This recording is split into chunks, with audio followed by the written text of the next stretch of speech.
Muy buenas noches, tengan todos ustedes. Gracias por su participación en este evento, que es un saludo dedicado básicamente a Colombia por el triunfo que ha tenido el pacto histórico en esta ciudad, después de que es un giro muy importante, no solamente para el pueblo colombiano, sino en general para América Latina, porque cambia la correlación de fuerzas bastante en un buen sentido. Y creo que se merece realmente el aplauso de todos nosotros, de todos los países, de todos los pueblos, porque han hecho una campaña que ha dejado muchas enseñanzas, muchas experiencias y que vale la pena recordarlos y refrescarlos. Por supuesto que hemos dedicado a todo este programa solamente a Colombia, estamos enlazados con ellos también, con Gloria Flores, que estuvo con nosotros en otra oportunidad explicándonos un poco a propósito del pacto y el acuerdo entre Perú y Colombia dedicado al Tratado de Unión y Liga Perpetua entre ambos países, y esto fue un acontecimiento que nos permitió vincularnos a ellos. Ella está ahora en el Senado, tiene un muy buen cargo, pero mantiene siempre el contacto con todos nosotros y está recibiendo estos mensajes del grupo, que queremos hacerlo expreso y directo, analizando además las propias experiencias que ellos han tenido, de qué manera nos han enseñado algunos caminos para poder desarrollar experiencias de gobierno exitosas, y creo que ellos empiezan un proceso con bastante éxito, con un calor popular muy importante, con un frente bien organizado y con medidas iniciales que han empezado a sentirse bastante bien en América Latina, empezando por la reivindicación de la espada de Bolívar, que vamos a tratarlo ahora con Germán, pero también pasando por todo lo que es el proceso de organización del frente, que ha sido un paso muy importante y una estrategia de trabajo que vale la pena desarrollarlo, que lo va a tratar Luis Sánchez ahora. Y finalmente los retos que tiene Colombia en particular con Estados Unidos, la OTAN, que lo va a tratar Mario de la Riva. Finalmente, Héctor nos va a hacer un panorama de América Latina. Un saludo, por supuesto, a todos los compañeros de Colombia y deseándoles el mejor de los éxitos. Así que arrancamos esto justamente con la espada de Bolívar, que fue un poco el hecho muy simbólico, pero que deja muchas huellas y que deja muchas aristas a fin de todas las espectadores que han estado asistiendo a este acto, y en particular a España, que ha repercutido de manera completa. Así que adelante, Germán, para iniciar este programa. Un micro.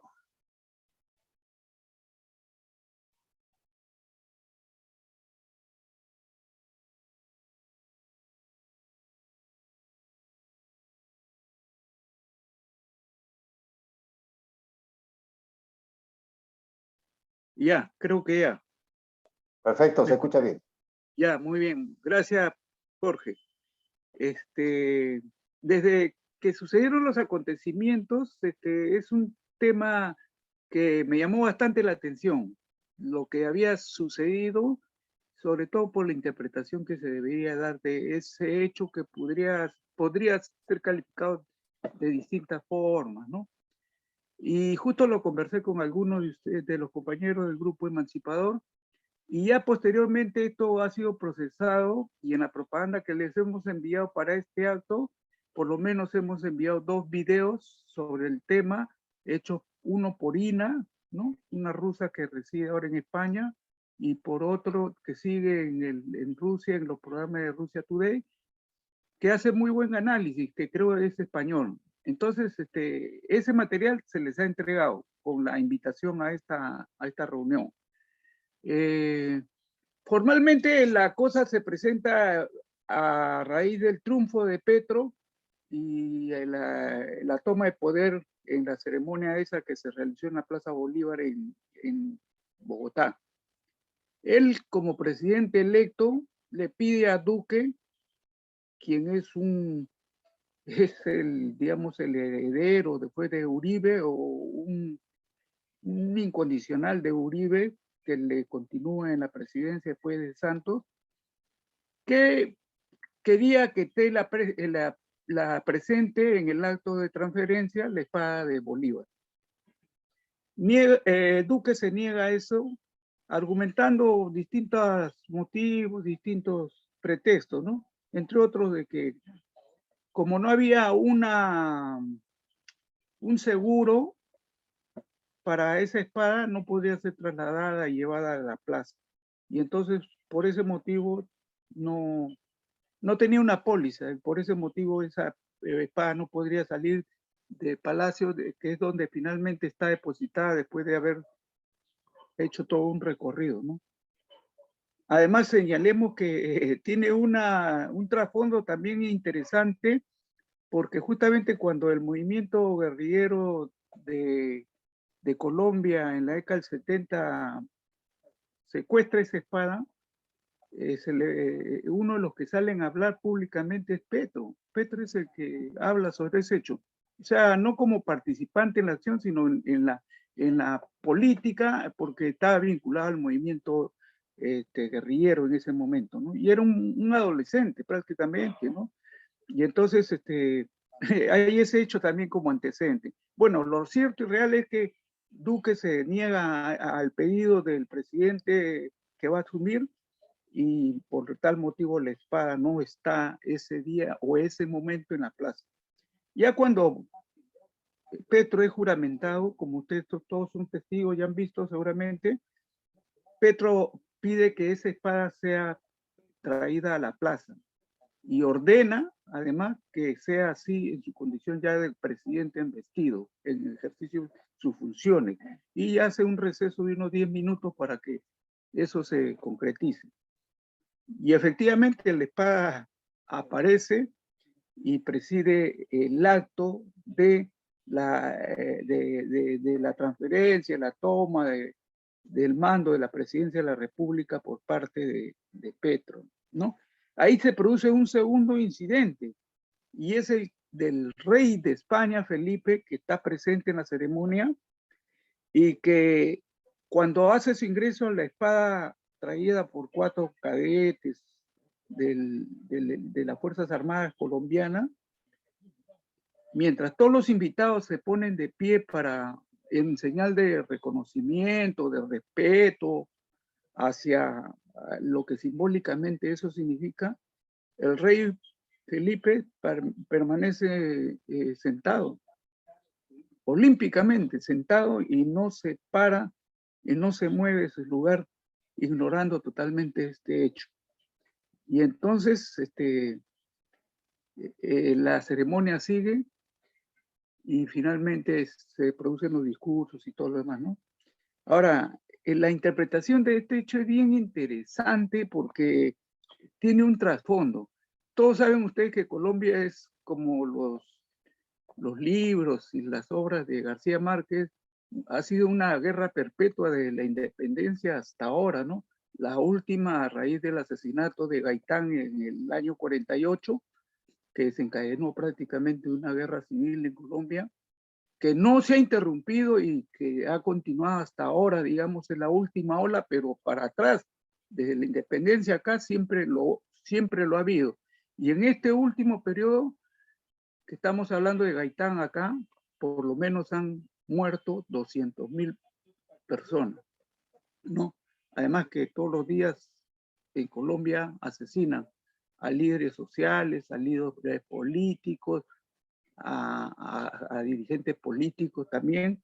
Es algo que es una violencia tremenda, ¿no? Que tiene su trasfondo en esa situación que le estaba describiendo, agravada últimamente, o sea, en los últimos años, 50 últimos años, por la presencia, la producción de la coca y de la cocaína, ¿no?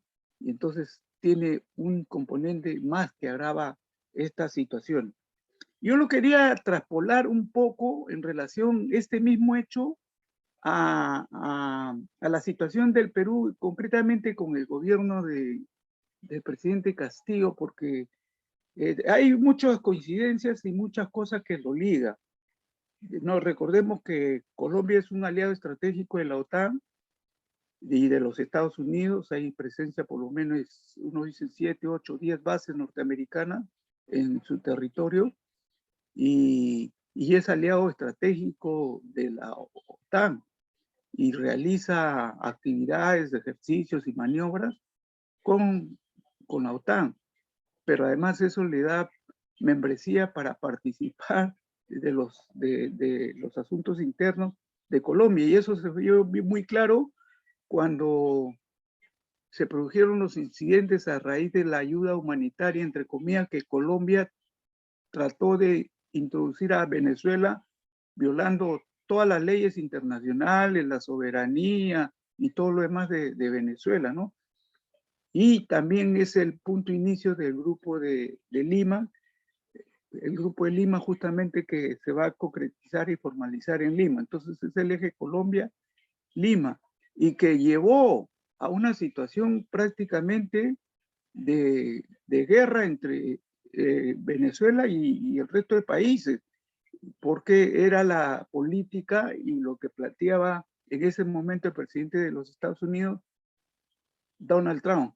Y entonces se recordarán que se movilizaron los ejércitos de Brasil, de Argentina, y hay documentación ahora que prueba todo esto, ¿no? Incluso el Perú hubo traslado de efectivos militares hacia la frontera. Entonces, esa fue la situación que tampoco se ha discutido mucho, porque justamente tenía el aval, digamos, ¿no? De esas relaciones entre los Estados Unidos, Inglaterra, el grupo de la OTAN y nuestros países. Un momento muy difícil. En todo caso, quería también traspolar esa situación a lo de Perú, que en su último momento es el negar el Congreso peruano la presencia del presidente Castillo en la ceremonia de toma del poder por Petro. Eso también hay que interpretarlo al margen de lo que se dice, de las acusaciones y el peligro que se escapa y todo lo demás. No, tiene otra interpretación. ¿Por qué lo hacen acá también, no? Y por qué se impidió de esa forma la presencia del presidente Castillo en esa ceremonia. Y lo otro que tiene una relación interesante es de que mientras Petro tuvo una actitud bien decidida, valiente, indudablemente, en ese momento, al prácticamente obligar a que se traiga esa espada a la plaza, en su condición de presidente y comandante en jefe de las Fuerzas Armadas, lo vinculo al hecho de el nombramiento y el corto periodo que tuvo Héctor Béjar en el ejercicio del cargo de ministro de Relaciones Exteriores, que justamente motivó también, en el caso peruano, una reacción y una campaña desaforada, tremenda, de toda la derecha y especialmente de las Fuerzas Armadas, que prácticamente a través de un documento vetaron su presencia, su nombramiento, y exigieron además a que renuncie el canciller en ese momento, ¿no? Y la reacción realmente, que era un punto de quiebre, porque era el inicio del gobierno de Castillo, la reacción no estuvo a la altura de las circunstancias y prácticamente, digamos que Bellido como primer ministro y el presidente no afrontaron eso, porque ese era un acto de insubordinación de la Fuerza Armada frente al poder constituido. Y ahí había que tomar una decisión determinante, decidida, que era, en primer lugar, que esos militares tenían que renunciar a ese cargo, porque no era posible que ellos se manifestaran de esa forma y públicamente, ¿no? Y segundo, si eso no era así, bueno, pues que lo sacasen en todo caso por la fuerza al presidente de la República, pero no tomó esa actitud, fue más bien conciliador y cedió. Y a partir de ahí me parece que se vienen sucediendo y las consecuencias son las en las que estamos. Entonces, ese es un momento que era definitorio y sin embargo no tuvo esa decisión como sí se le ha visto a Petro, que era una cosa también bastante grave al comenzar su gobierno, ¿no? Hay que indicar lógicamente que acá los sectores conservadores y derechistas no han aceptado el triunfo de Castillo, no lo aceptan y no lo van a aceptar. Y ellos siguen en su empeño de tratar de derrocar al presidente, ¿no? ¿Cómo interpretar este hecho en ambos casos? ¿Cómo interpretar esto? Además de la descripción de los acontecimientos y todo lo demás, ¿no? Yo creo que esto nos retrotrae justamente a lo que siempre lo venimos conversando y lo venimos planteando, ¿no? Esa república mediatizada que nace con la guerra de la independencia, a la cual acceden al gobierno, al poder, las oligarquías, los criollos de nuestros países, tanto en Colombia como en Perú, pero también en el resto de los países latinoamericanos, es la negación de la participación de quienes hicieron efectiva esa independencia, que como lo señaló San Martín y lo señala Bolívar, es producto de la lucha heroica del pueblo, de los indios, de los negros, ¿no? Y de las capas pobres, los sectores menos pudientes, menos favorecidos de las sociedades.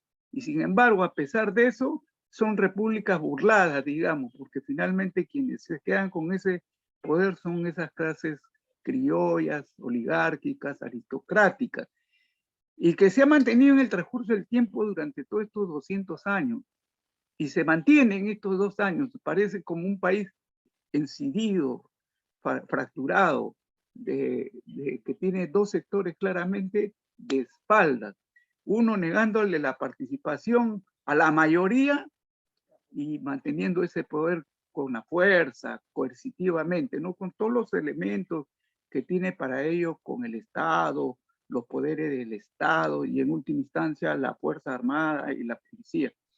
Y entonces eso mismo sucede en Colombia y en un grado mucho más superlativo. Por eso que el triunfo de Castillo, guardando la distancia, digamos, tiene también esas características en cuanto al hecho de llegar a Palacio después de 200 años, justamente, un hombre del pueblo, un hombre campesino, un profesor rural del campo, ¿no? Y entonces eso, y justamente en el momento que se celebran los 200 años de independencia del Perú, no era un sacrilegio, como ahora lo es para esa rancia oligarquía colombiana, el hecho de que Petro esté tomando las riendas del gobierno y del poder en Colombia, ¿no? Y entonces es lo que muestra, pero es el entrampe y el impasse que existe en nuestras sociedades, que mientras no se superen, eh, no hay posibilidad de desarrollo. Y eso es justamente lo que expresa en el caso tanto de Castillo como de Petro, la situación en la que se encuentra y en la que está. Indudablemente, así como en el Perú y en otros países latinoamericanos, la oposición en Colombia indudablemente va a ser igual o peor, mucho peor por el nivel de organización política, incluso hasta paramilitar que existe en Colombia, ¿no? Entonces es una situación bien complicada. Claro que allá tienen un mayor desarrollo social, político, las organizaciones son bastante fuertes, ¿no? Y tiene el acompañamiento del pueblo decididamente al lado de él. Hay que entender que quien llega al gobierno pues se mueve dentro de ciertas reglas de juego que no se pueden alterar menos por quienes tienen ese origen popular en el poder, porque los otros van a estar atrás y atrás machacándolo y tratando de torpedearlo y hacerlo fracasar en su gobierno, ¿no? Es lo que sucede con Castillo y es lo que sucederá, me imagino, próximamente en el mismo gobierno de Petro. Pero en todo caso, creo que por ahí va la interpretación de ese hecho en ese momento y que nos muestra fehacientemente, con una transparencia tremenda, porque justamente, entre otras cosas, eso es lo que está aconteciendo en estos momentos. que por primera vez las cosas se ven transparentemente, claramente, a diferencia de que antes se enmascaraba, era de las alturas, el pueblo está siendo un protagonista, un partícipe directo, es un actor importantísimo. Y entonces en esas circunstancias las cosas se transparentan y la educación y la claridad política, la conciencia política que están obteniendo las masas es muy importante. Lo demostró también Bolivia, donde Evo fue derrocado y no tardaron más de 9 meses y después de otro proceso electoral volvió Luis Arce al poder. Entonces son las nuevas épocas, los nuevos momentos de nuestro continente que nosotros saludamos, apoyamos también indudablemente, al margen de los matices que puedan tener en uno y otro país, porque obedecen a las propias circunstancias, ¿no? De cada uno de nuestros países. Y entonces, en ese sentido, nuestra solidaridad plena y completa con el pueblo colombiano. Eso es lo que yo quería comentar en torno a este hecho que ha sucedido. Gracias. Muchas gracias. Quizá también agregar el efecto que ha tenido en España después de la parada que le hizo también López Obrador. Este es una segundo gesto de América Latina abierto, concreto, definitivo, ¿no? Que le permita reflexionar respecto a ello. Lo que ha hecho incluso el Papa respecto a Canadá, ¿no? No lo repite España de ninguna manera por ningún lado, ¿no? La reacción que ha tenido los conservadores en España ha sido virulenta, ¿no? Como lo ha mostrado efectivamente en los videos que nos han enviado. Pero bueno, ese es el reto que tiene Petro, que tiene la ventaja, obviamente, de tener un parlamento más o menos controlado. Yo creo que ahora vamos a trabajar el tema de las alianzas que se han generado ahí, pero creo que tiene ahí una posibilidad de poder ejercer con más tranquilidad respecto a lo que tiene Castillo. Y en ese sentido creo que es una esperanza importante, ¿no? Sin embargo, como lo ha dicho Germán, efectivamente, pues las fuerzas conservadoras ahí son muy organizadas, muy violentas en sí mismos. No se olviden que ha habido más de 200 asesinatos selectivos, constantes, con sicarios contratados por el mismo grupo, de modo que ahí hay una espada de Damocles que pesa sobre la sociedad colombiana y que Petro va a tener que capear de alguna forma, ¿no? Entonces necesita el máximo de apoyo y solidaridad en todos los sentidos. Bueno, pasamos a otro reto.